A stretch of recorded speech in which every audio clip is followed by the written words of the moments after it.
तो गोल्ड के रेट ज्यादा लगातार बढ़ रहे हैं और आखिर इतना फ्लक्चुएशन जो हम देख रहे हैं गोल्ड के रेट में या सिल्वर के रेट में, उसी पर आज चर्चा करेंगे। इन्वेस्टमेंट को लेकर भी चर्चा हम करेंगे। हमारे साथ डॉक्टर धर्मेश भाटिया जी जुड़ गए हैं, डायरेक्टर हैं वेल्थ मैनेजमेंट के। बहुत बहुत स्वागत है सर आपका। शुक्रिया। सबसे पहले तो यही सवाल है कि दिवाली के बाद सोने में जो नरमी आ रही है, उसके आखिर क्या मुख्य कारण आपको लगते हैं?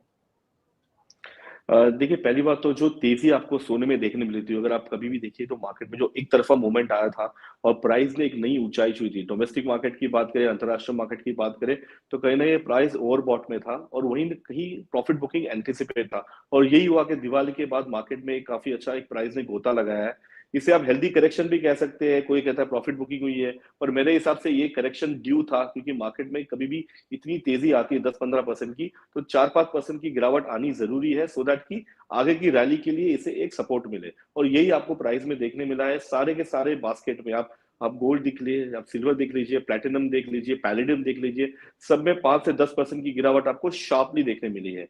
अभी मुझे लगता है कि प्राइस यहाँ पे एक रुक सकता है, रुकने के बाद फिर से एक नई दिशा दिखा सकता है, स्पेशली हायर साइड में दिशा दिखा सकता है। तो ये जो प्रॉफिट बुकिंग है, ये एक टेम्पररी सिनेरियो है। मैं रेकमेंड करूंगा निवेशकों को कि वेट एंड वॉच करें। इनफैक्ट गिरावट पे बाइंग की सलाह हमेशा रहती है मेरी, और ये टाइम भी मेरी वही रहेगी। अब दीपावली तो चली गई, लेकिन अभी शादियों का सीजन है, तो कई सारे सवाल जहन में लोगों के हैं कि आखिर क्या दीपावली तो चली गई पर शादियां हैं, तो क्या फिर से ये रेट ऊपर जाएगा और फिर से लोगों को महंगाई या सोना महंगा या चांदी महंगा देखने को या खरीदने को मिलेगा, या इसमें और गिरावट आ सकती है, या भी ऐसा ही कुछ बना रहेगा? देखिए, गिरावट की बात करें तो मुझे एंटिसिपेट है कि गिरावट काफी आ चुकी है और प्राइस यहाँ पे संभल सकता है, रुक सकता है। नवंबर दिसंबर यूजुअली अंतरराष्ट्रीय मार्केट में ना काफी सुस्ती का ट्रेड होता है। इंडियन मार्केट का जो प्राइस है वो इंटरनेशनली ड्रिवन होती है, और अगर इंटरनेशनल मार्केट में तेजी आती है तो डोमेस्टिक मार्केट में उसको फॉलो होता है। अगर आप देखिए तो नवंबर दिसंबर जो महीना है, यहाँ पे पीक सीजन होगा, specially on the holiday side. Secondly, interest rate की कट, अगर इंटरेस्ट रेट यहाँ पे और कट होता है तो डेफिनेटली डोमेस्टिक मार्केट में आपको और इंटरनेशनल मार्केट में दोनों में आपको तेजी देखने मिल सकती है। मेरे हिसाब से प्राइस में डाउनसाइड रिस्क काफी लिमिटेड है, यहाँ पे मार्केट रुक सकता है। डोमेस्टिक मार्केट में रेकमेंड करूंगा कि आप करंट लेवल पे भी देखिए तो मार्केट में ये लेवल भी काफी अच्छा लेवल है बाइंग इनिशिएट करने का। फिर से मुझे लगता है कि प्राइस यहाँ से एटलीस्ट 7 से 8%, अंतरराष्ट्रीय मार्केट की बात करें तो मुझे लगता है कि एटलीस्ट यहाँ से फिर से प्राइस 4,500 4,600 के स्तर दिखा सकता है, जो डोमेस्टिक मार्केट में फिर से 1.5 लाख के ऊपर स्तरों पर मार्केट संभल सकता है। तो बाइंग की सलाह रहेगी। और रही बात दिवाली की, तो डेफिनेट दिवाली के बाद मार्केट में जो शादी का सीजन है वो मार्च तक रहेगा, तो यहाँ पे slow and steadily buying start रहेगी, और मेरे हिसाब से करंट लेवल पे भी आप यहाँ पे निवेश करके बाइंग करके चल सकते हैं। चांदी को अगर सिल्वर की लेकर के हम बात करें, तो चांदी को लेकर के आपका क्या आउटलुक है? क्योंकि सोने के मुकाबले चांदी की सप्लाई भी आप देख रहे हैं, और जैसे फ्लक्चुएशन रेट्स में हमने देखी और फिर एकदम एकदम से नीचे भी आना, कैसे देखते हैं इसे? देखिए, चांदी एक पुअर मैन्स गोल्ड भी कहते हैं इसे, और काफी चंचल कमोडिटी है, इसकी वॉलेटिलिटी हम्म। सबसे ज्यादा होती है। अगर आप चांदी की हिस्ट्री देखें तो 2 बार ऐसा हुआ है कि प्राइस ने $50 का लेवल दिखाया है और वहां से जो गोता लगा के ऑलमोस्ट $10 तक आ चुका है। बट ये बार उसने नई ऊंचाई छुई और नए लेवल्स उसने दिखा दिए। वहां से कहीं ना कहीं प्रॉफिट बुकिंग आई है, क्योंकि आप देखिए गोल्ड ने भी करेक्शन दिया है, प्लेटिनम ने दिया है, तो चांदी ने भी उसे एक करेक्शन दिया है। बट ये करेक्शन इतना स्टीप नहीं आया है।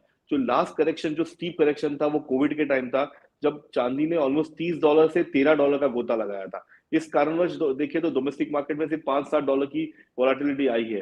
बट रेकमेंड रहेगी, चांदी काफी फर्म है। इसका मेन कारण मैं कहना चाहता हूँ कि चांदी 50% बुलियन और 50% बेस मेटल कैटेगरी में आती है। अगर रेट कट होता है तो सोने को फंडामेंटल सपोर्ट तो मिलेगा ही, प्लस इंडस्ट्री, जहां पे कॉस्ट ऑफ बोरोविंग सस्ती होगी तो इंडस्ट्री बूम होगा। जब इंडस्ट्री बूम होती है तो चांदी खपत सबसे ज्यादा होगी। तो ये कारणवश आप देखिए कि चांदी की जो तेजी है वो सोने को भी आउट परफॉर्म कर सकती है। अगर आप लास्ट 20 साल का डेटा देखें तो चांदी और सोना ऑलमोस्ट एट पार चलता था, बट सोने ने नई हाई लगाई, बट चांदी $20 से $30 के लेवल पे टिका रहा। सडनली लास्ट 2 महीने में आपको चांदी में एक $10 की तेजी देखने मिली है, बट अभी भी यहाँ पे जो क्षमता है इसकी, आने वाले समय में $60-65 की लेवल्स भी आपको दिखा सकती है। तो रेकमेंड करेगी चांदी अपने पोर्टफोलियो में आप 5% बढ़ा के रख सकते हैं। आप होल्ड करिए, क्योंकि इसमें आपको अच्छा मुनाफा मिल सकता है। आप ईटीएफ में भी बाय करके चल सकते हैं। और गोल्ड में अगर जाए तो गोल्ड में क्या चांसेस हैं कि रेट्स अभी गिरेंगे तो थोड़ा इंतजार किया जाए, या फिर से बढ़ोतरी हम देखेंगे अभी थोड़ा सा नीचे आया है तो? देखिए मेरे हिसाब से सोने में गिरावट जो गिरावट आनी थी वो आ चुकी है। यहाँ पे मार्केट स्टेबल हो सकता है। मंथ एंड है, वीकेंड आ जाएगा, उसके बाद नया महीना स्टार्ट होगा नवंबर। मेरे हिसाब से बाइंग अपॉर्चुनिटी फिर से बन सकती है प्राइस में। तो मैं सलाह दूंगा कि आप हर गिरावट में बाय करें। डाउनसाइड रिस्क काफी लिमिटेड है। अपसाइड फिर से चांसेस है कि मार्केट नहीं है, हाई हाई छू सकती है। इनफैक्ट जो पोलिंग है काफी सारे ब्रोकर्स और बड़े बैंकों की अगर पोलिंग भी करे तो सब कह रहे हैं कि $5,500। मैं रिकमेंड कहूँ कि $5,000 तक भी अगर आता है प्राइस नेक्स्ट 2 या 3 क्वार्टर में, जब इंटरेस्ट रेट की कटौती बहुत शार्प हो जाएगी नेक्स्ट ईयर, तब तो रेकमेंड रहेगा कि सोना यहाँ से एटलीस्ट नई ऊंचाई $5,000 के लेवल आपको दिखा सकता है। जो डोमेस्टिक मार्केट की बात करें तो ऑलमोस्ट 1,80-2 लाख रुपए की तरफ बढ़ सकता है। पैसा बनाना हो तो कहाँ पर बनाए, सोने चांदी के अलावा कुछ ऐसा ऑप्शन जहां पर लगता है कि पैसा बन सकता है, कंफर्मेशन या चांसेस ज्यादा है? देखिए मैं थोड़ा फंडामेंटली सपोर्ट करना चाहता हूँ। अगर आप देखिए जब इंटरेस्ट रेट घटता है और वर्ल्ड इकोनॉमी स्टैग्नेंट हो जाती है, तो कहीं ना कहीं प्राइस में जो निवेशक है वो काफी सारे डाइवर्सिफाई करते हैं। सो वर्ल्ड की जो सेफेस्ट कमोडिटी आप कह सकते हो या सेफेस्ट प्रोडक्ट क्या है? एक है सोना, दूसरा है जापानीज येन। अगर आप जापानीज येन देखोगे तो लास्ट 1 साल में उसको 30% की पिटाई देखने मिली है। तो अगर आप देखें, जब जापानीज येन 30% पिटा, उसके सामने सोना 30% बढ़ा। ठीक है, बट उसके सामने और क्या बढ़ा है अगर आप देखें फंडामेंटली? एक तो जमीन का भाव बढ़ा है, प्रॉपर्टी बढ़ चुकी है। दूसरा इक्विटी मार्केट बढ़ चुका है, क्योंकि इक्विटी मार्केट में भी पैसा निवेश हो रहा है। अगर आगे जाके अगर इंटरेस्ट रेट की कटौती होगी तो पैसा कहीं ना कहीं निवेश होगा। तो जो बचा कुचा है, जो पैसा घूमता है, या तो सोने में जाता है या इक्विटी मार्केट में जाता है। तो मेरे हिसाब से equity market will be preference, क्योंकि इक्विटी मार्केट में अभी भी अंडर स्ट्रॉन्ग है, मार्केट अभी भी काफी फर्म है। और अगर जियो पॉलिटिकल टेंशन और ईज होता है तो मार्केट नई ऊंचाई छू सकता है। ऑलरेडी S&P, अगर आप इंटरनेशनल मार्केट सारे देखें, निफ्टी देखें, सबने नई ऊंचाई छुई है। तो फंडामेंटली अभी भी मार्केट में डिस्पोजेबल इनकम काफी ज्यादा है। तो रेकमेंड रहेगा कि आप सोने में भी करो, चांदी में भी करो, बट इक्विटी में आप ज्यादा भी कर सकते हो, क्योंकि इक्विटी में आउट परफॉर्म करने की चांसेस ज्यादा है। बाकी कमोडिटीज की अगर हम बात करें तो बाकी कमोडिटी में लोग कहीं ना कहीं तेजी की उम्मीद कर रहे हैं, क्या ऐसा वाकई में होना पॉसिबल है क्या? आपकी जो बात है काफी खरी है। मेरे हिसाब से 2 कमोडिटी है जो अभी भी अंडर परफॉर्मेंस है, उसमें तेजी आने की काफी हाई गुंजाइश है। पहली रहेगी मेरी कॉपर की, जो धातु का जो किंग कहता है, उसे किंग कॉपर कहते हैं। अगर आप देखिए कॉपर अभी अभी लास्ट 1 डेढ़ हफ्ते पहले ही मार्केट में एक अच्छी खासी छलांग लगाई और प्राइस $5 यानी इंटरनेशनली 5,000 LME पे टिका हुआ है। डोमेस्टिक मार्केट में 800-900 के इर्द गिर्द घूम रहा है। बट फंडामेंटली इसमें काफी तेजी आने की गुंजाइश है। रीजन ये है कि अगर इंटरेस्ट रेट कट होता है, इंडस्ट्रियल डिमांड बढ़ती है, वॉर ईज होता है, तो कॉपर की जो तेजी है वो आ सकती है। और वो कॉपर बाकी सारे कमोडिटी लाइक जिंक, एल्यूमिनियम, निकल को भी खेच सकती है। तो मेरी कॉपर एक बेस्ट बेट रहेगी, जो 2026 के लिए मैं रेकमेंड करूंगा कि आप कॉपर में निवेश करके चले, काफी हाई परफॉर्मेंस दे सकता है। दूसरी मेरी कमोडिटी रहेगी कच्चा तेल। अगर आप कच्चे तेल की बात करें तो जब भी प्राइस $50 के आंकड़े में आता है, कहीं ना कहीं जियो पॉलिटिकल टेंशन, कहीं ना कहीं ओपेक अपने आके न्यूज बढ़ा के फिर से प्राइस को एक ऊपरी तरफ पर लेके जा सकता है। तो प्राइस अगर आप देखें तो अराउंड 60 के नीचे जैसे ही आया था, फिर से रशियन ऑयल को सप्लाई करने की बात की बंद कर दी और प्राइस ने फिर से 10% की छलांग लगाई है। मेरे हिसाब से ठंडी का माहौल है, नवंबर दिसंबर जैन ये 3 महीना काफी पीक आउट प्राइस होता है इसमें। और यहाँ पे रेकमेंड रहेगा मेरा कि आप दिसंबर या जनवरी कॉन्ट्रैक्ट बाय करके चल सकते हैं। इसमें आप अपनी पोजीशन होल्ड कर सकते हैं। ETF में भी आप ले सकते हो पोजीशन। यहाँ पे अपसाइड $65 to $66 की आने की गुंजाइश है। जो डोमेस्टिक मार्केट की बात करें तो अराउंड 6,000-6,600 के लेवल्स आपको देखने मिल सकते हैं। ये शॉर्ट टू मोमेंटम है, पर लॉन्ग टर्म में मेरे हिसाब से सोना, चांदी और कॉपर, ये 3 कमोडिटी है जो आपको अच्छा मुनाफा दे सकती है। धर्मेश जी, आपने गोल्ड को लेकर तो क्लियर किया कि अभी जितना गिरना था शायद गोल्ड उतना गिर चुका है, चांसेस बहुत कम है। हालांकि जब जब गिरता है खरीद लेना चाहिए, वो ज्यादा अच्छा ऑप्शन है। पर इसके अलावा भी काफी लोग ये भी सोच रहे हैं कि सोने के दामों में जो है और गिरावट आएगी और हम एक बड़े करेक्शन की तरफ भी बढ़ सकते हैं, ऐसा लगता है क्या? देखिए अगर मार्केट में आप फंडामेंटली बेसिक अंडरस्टैंडिंग ये है कि जब भी मार्केट में कोई करेक्शन आता है तो वो पैसा कहाँ जाएगा, उसका एक विकल्प होना चाहिए। तो अगर आप देखें तो equity market life time high पे चल रही है, सोना लाइफ टाइम हाई पे चल रहा है, इंटरेस्ट रेट लो की तरफ बढ़ रहा है। तो पैसा जाएगा तो जाएगा कहाँ पे? तो ऑप्शन यही बचा है कि या तो सोना में जाएगा, इक्विटी या प्रॉपर्टी। तो अगर तीनों लाइफ टाइम हाई पे ट्रेड हो रही है, तो अगर गिरावट आती है तो हेल्दी करेक्शन है, फिर से मार्केट में और पैसा आएगा, क्योंकि इंटरेस्ट रेट जैसे कम होगा, लिक्विडिटी बढ़ जाएगी और पैसा कहीं ना कहीं निवेश होगा। तो मेरे हिसाब से ये टेम्पररी करेक्शन है और यहाँ पे आपको निवेश करके ही चलना चाहिए। गोल्ड में भी अच्छा ऑप्शन है कि निवेश करके चलना चाहिए। आप सिल्वर का भी जिक्र कर ही रहे हैं।